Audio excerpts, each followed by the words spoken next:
guys for watching the channel. Welcome to another video. It's that time of the week again. It's Premier League predictions time. Another round of exciting and intriguing Premier League encounters are almost upon us this weekend. And of course, this is the video where we talk about the games, analyse them, and of course, try and give predictions on how I think each and every single game will turn out this upcoming weekend. Some big games, exciting and intriguing encounters aplenty, but a lot of action for us to sink our teeth into and to feast our eyes upon. But before we get into all of that, I would like to remind you all to please like the video and also subscribe if you are new. Both things always and forever would be greatly appreciated. And as always, like I say, get involved in the comment section below. Would love to hear from you all on your thoughts, comments, opinions, feelings about all of the games that are coming up this weekend. But most of all, of course, I want to know your predictions. Where would a Premier League predictions video be, after all, without predictions? Right, sound good? Fantastic. Let's get on with the video. We're kicking things off with Saturday's encounter at the Vitality Stadium between Bournemouth and Nottingham Forest. And I've gone with a 2-2 draw. Now, Bournemouth are coming into this one in fantastic form. Last weekend, they absolutely put Newcastle to the sword in their game at St James's Park. Not an easy place to go. Very tricky, especially with Newcastle being informed themselves and them obviously having a very informed striker in the name of Alexander Isak. But Andoni Iraola's side did absolutely incredible to get a big 4-1 victory over the Magpies on that day.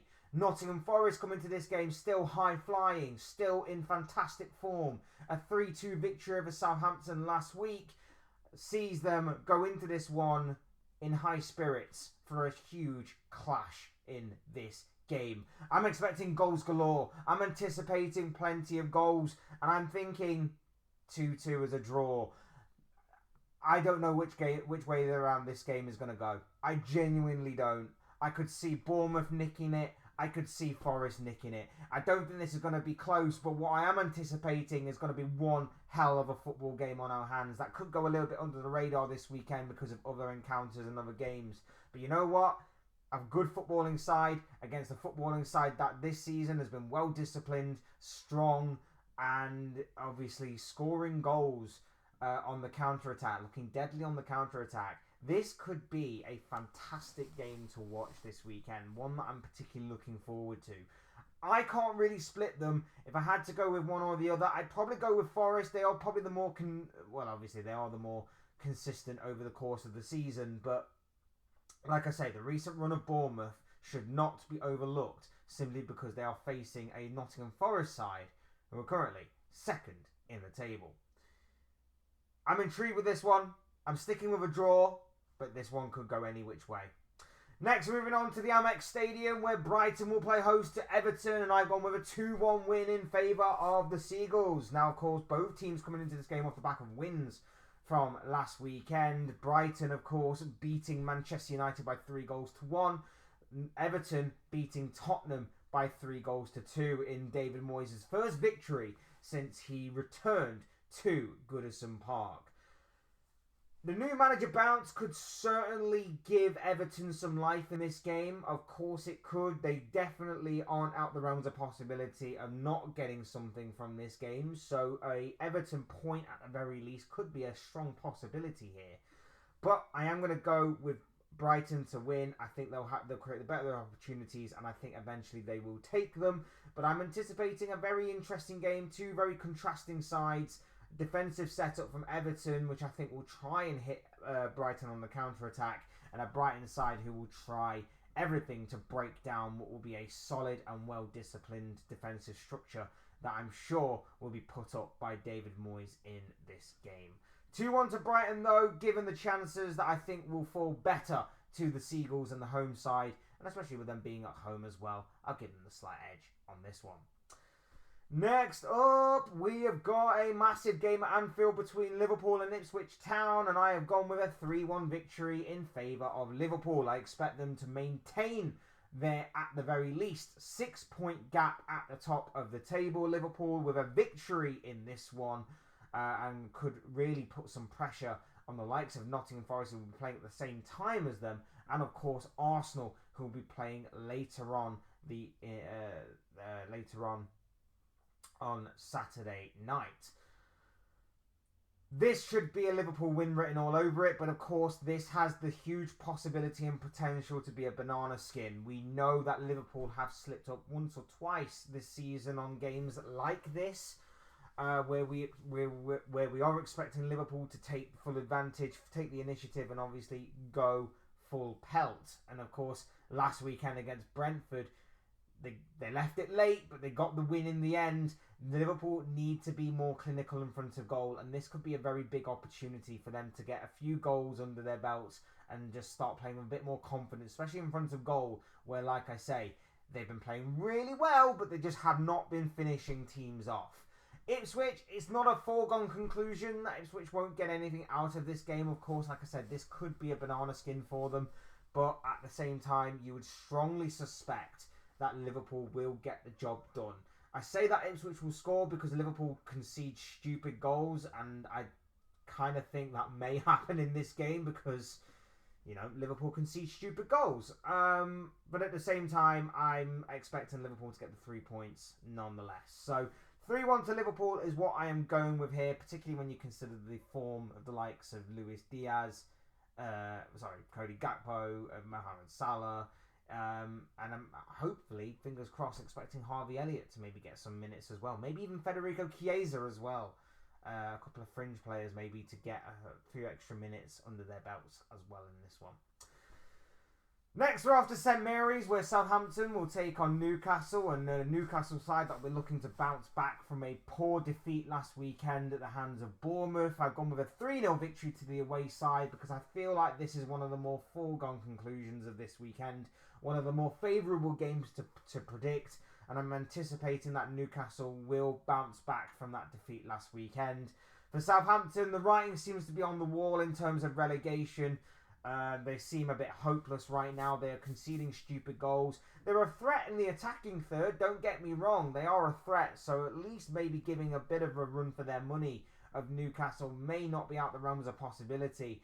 But at the same time, I just think with the form of Alexander Isak, I feel like he'll be back amongst the score sheet this weekend. And I think he's got a favourable game. Not just to get just the one goal, but maybe get a couple, maybe even all three in my prediction as well. So Isak and Newcastle to run riot against Southampton. I've got a good feeling for Newcastle this weekend. Next up, we're on to Molineux, where Wolves will take on Arsenal. I've gone with a 2-1 win in favour of the Gunners.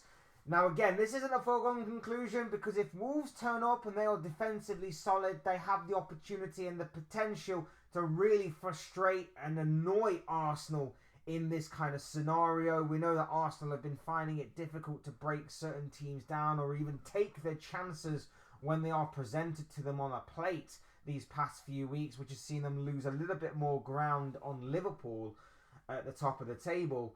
But at the same time, in saying that, you would probably expect Arsenal to take full advantage of the squad that they have. You would probably expect them to take advantage of a Wolves side that are still battling relegation, come into this game with a couple of poor results.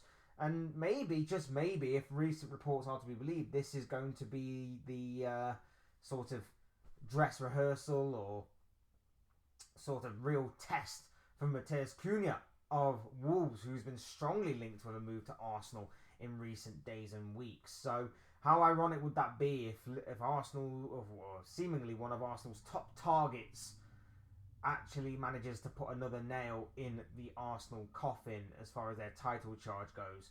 Look, I strongly suspect Arsenal to win, but it isn't out of the realms of possibility for Wolves to get something from this, and they do need points to put them ahead of the drop zone and to kind of distance themselves more and more from the bottom three. So Wolves will have the bit between their teeth, I'm sure, and will obviously set up to try and get something from this game.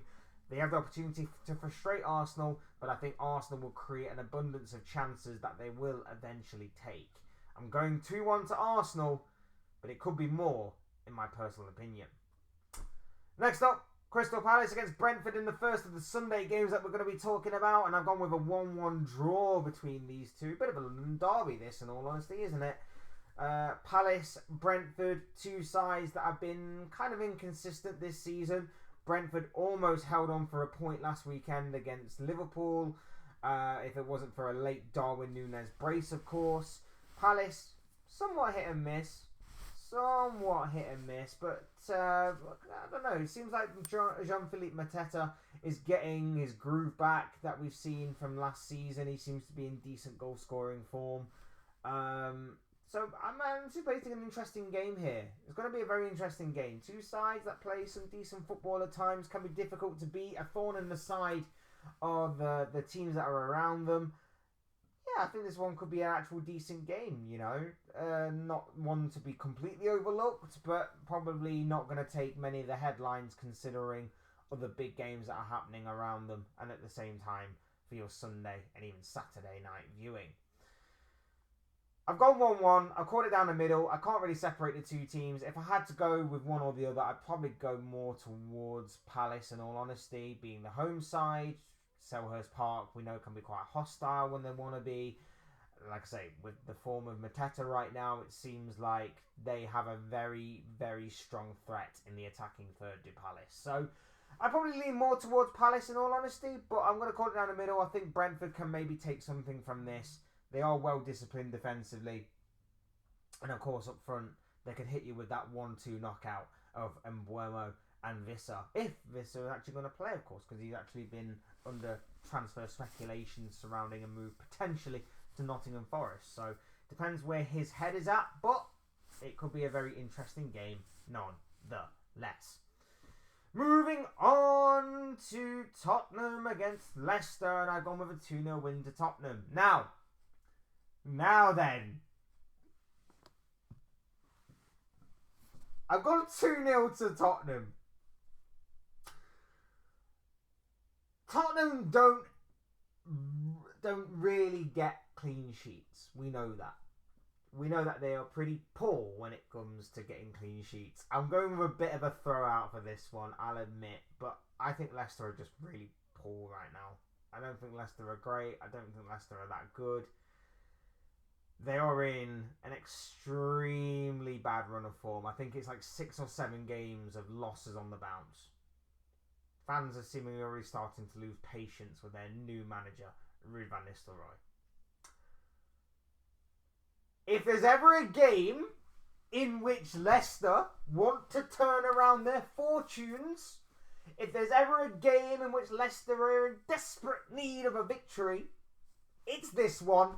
It's Tottenham, because Tottenham do this. We have seen already a couple of times this season Tottenham just gift wrap, hand on a silver platter, wins to teams that hadn't won before they met. We know that Ipswich picked up their first win of the season against Tottenham. We know that Crystal Palace picked up their first win of the season against Tottenham. Last week, Everton, who were in a very, very poor run of form, beat Tottenham. Dominic Calvert-Lewin, who hadn't scored in like 16 or 17 Premier League games or whatever it was, scored against Tottenham. Tottenham just have this weird, very charitable thing about them in which they seemingly gift opposition certain things. It wouldn't be out the realms of possibility for Tottenham to gift Leicester at the very least a point in this one, when really Tottenham are the favourites and should be coming away with a win here. In saying all of that, I think Tottenham have the quality in the attacking third to get the job done. I think they'll have the quality in the attacking third to get the job done. They'll get the win. May not necessarily be a clean sheet, but I'm putting this more on Leicester being that bad than Tottenham being that good. So I'm going 2-0 to Tottenham. I've got no confidence in this whatsoever because, well, it's Tottenham. But I just think that after the past few weeks that they've had, Spurs will get a win. Spurs will get a win. They should, right? Is this going to be one that I regret again? Probably. I should probably know better by now than backing Tottenham. Either way, we've done it now. We move on. Next up, Aston Villa taking on West Ham United, and I have gone with a 1-1 draw in this game. And the reason for that is simply because in a Champions League week, Aston Villa don't normally pick up from where they left off in the Premier League. They picked up a very good point against Arsenal last week. Came from 2 goals down to draw 2-2. Fantastic point.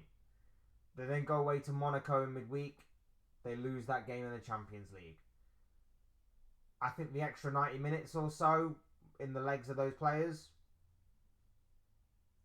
could harm them. I think what we've seen in the past is an Aston Villa team that have gone and faced a team in the Champions League, come back to the Premier League, and I've looked a little sluggish, a little lethargic, a little bit toothless, shall we say. And I do fear that that could potentially happen again in this one. So, given the factor of Champions League midweek being a factor for Unai Emery's side to contend with, I think West Ham could certainly take advantage and pick up a point at the very least in this one. Graham Potter, of course, still finding his feet at West Ham.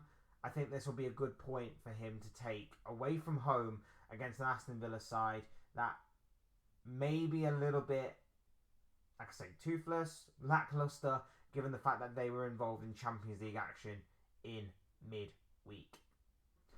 The penultimate game on this list sees a Sunday night game. I think this one kicks off about 7-8 o'clock. I'm not 100% sure. I know they've started to do this now, where they're starting to have late games on a Sunday. At Craven Cottage, Fulham against Manchester United. Now, if you remember, at the beginning of the season, right at the very beginning of the season, these two teams met in the opening game of the 24-25 season, and Joshua Zirkzee was the hero on the day for Manchester United, as he managed to be the difference maker on the day and win by 1-0. Since then, a lot of things have changed. Man United have a new manager, of course, in Ruben Amorim, and not Erik ten Hag, of course. Fulham have been going pretty strong in the league. They've been kind of I think they've gone a little bit under the radar because other teams around them, you know, your Tottenhams have been underperforming. Chelsea have probably been overperforming a lot. Nottingham Forest definitely have been overperforming. Liverpool have been going strong and efficient this season. Man United obviously underperforming. Man City, by their standards right now, underperforming. But yes, Fulham have been going strong nonetheless. That is not something that we should completely overlook. And I feel like they can get something from this game. I feel like this is a 1-1 draw written all over it, in all honesty. We saw last week, of course, Man United lose the physical battle, lose the athletic battle against Brighton, and that was a big part of their downfall as to why they didn't beat and couldn't beat that Brighton side on that day. It could potentially happen again here. We know that obviously Fulham have got a lot of physical players in their team. We know that obviously they have they've got a lot of athletic players as well. Got a fair few creative players, the likes of Alex Iwobi and Emil Smith-Rowe, of course. So there's a lot there for Fulham to get out there and to obviously prove to themselves, to the Man United team, and to their fans, of course.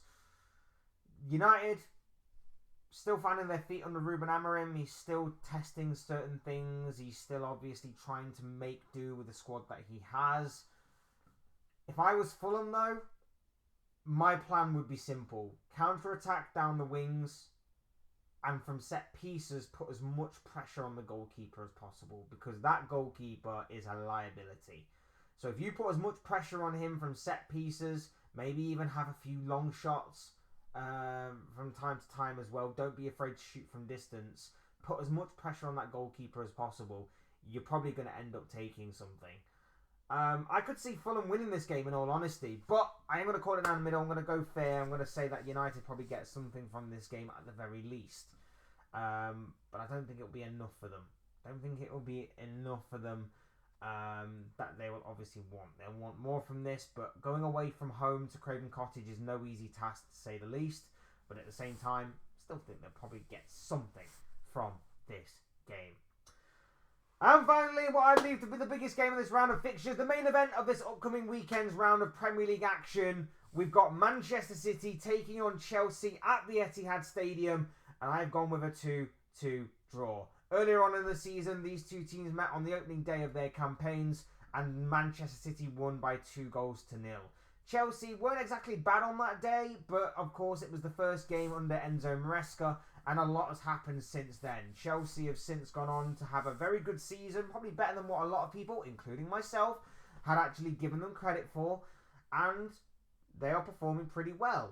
City's season has gone a bit downhill. They absolutely tore Ipswich to pieces last week. Is that just Ipswich being poor? Is that a sign of maybe this team going on a satanic winning run that will put pressure on Liverpool towards the end of the season in the title race? Who knows? But they could lay down a bit more of a statement here if they go and beat Enzo Maresca's Chelsea. That will indicate to a lot of people that, wait, maybe City aren't exactly as done as what a lot of people, including myself again, had predicted. Because Chelsea are no easy task. They're no pushovers. They've got a very good squad that is building right now. Building in terms of experience. Building in terms of cohesion and togetherness. We understand that. We get that. We've seen it play out this season. City, they made a few additions to their side, of course. It'll be interesting to see if they play any kind of part in the end of the second half of the season, should I say. But in terms of this game, look, Chelsea aren't exactly great defensively. And their goalkeeper, we just talked about one goalkeeper in Andre Onana, who is a liability. Their goalkeeper, if Onana's a liability, their goalkeeper's even more of a liability, if you get what I mean. I'm anticipating a very interesting game. I've gone 2-2. If I had to pick a winner, I'd probably leaned more towards City, with them being at home, with them having maybe the more clinical goal scorers up front, especially with them having probably a better goalkeeper as well, in all honesty. But yes, I think Chelsea can get something from this. I think they can work hard and get something. We've seen them give some of the bigger teams a good run for their money this season. We saw them give the likes of Arsenal and Liverpool a good run for their money. They may not have necessarily won those games, Chelsea, but we know that, of course, they gave them an absolute battle in those games. And I'm expecting the same here. I'm expecting Chelsea to really take the game to City at certain points. And if they play smart, they can definitely get something from this. If they take their chances, especially, because we know that City will gift you chances. And it's all about whether or not Chelsea will take them. That has been their downfall these past couple of months. Having the chances and opportunities, but not taking them. If they can take them in this game, there's no doubt about it, in my opinion, that Chelsea will get something from this, but we'll have to wait and see on all of that. But yes, Chelsea to get something from the biggest game of the round of fixtures, in my personal opinion, this week, is something that I'm backing. I'm going 2-2, but like I say, don't rule out Man City from getting a win in this one. And there you have it for this week's round of Premier League fixtures. Those are just the thoughts, comments, opinions, but most of all, predictions of this guy. I want to know what you guys think. What do you make of each and every single game to come up in the next round of Premier League fixtures? Let me know down below what you guys are thinking and feeling. Your thoughts, comments, opinions, predictions, feelings. Mainly your predictions, of course, because this is the Premier League predictions video after all, people. Will make for great and interesting reading, I'm sure. So please do get involved. Use and abuse that comment section and talk to me on all of the games that are coming up this weekend in another round of exciting Premier League action. Hit the like button if you haven't already. Subscribe if you are new or want to see more content like this. Both things are always and forever be greatly appreciated. And as always, thank you all so much for watching and listening. Thank you all for your either continued or even brand new support to the channel. If you are brand new, welcome along to the journey and the adventure that we are on right now. Very glad that you are here to join us. Very much appreciated from you guys. And it's also very much appreciated from you guys that are still supporting after all this time. Like I say, can't thank you enough. Will always be appreciated and never taken for granted. So thank you all so much for your support to the channel and myself. It means a great deal. You guys are awesome. Yeah, I've been Fletch. This has been another Fletch Talks video. I'll see you and speak to you all again soon in another video or live stream or whatever it may be. Cheers guys, thanks everyone for watching. Take care, enjoy the rest of your day, and I'll speak to you all again very, very soon.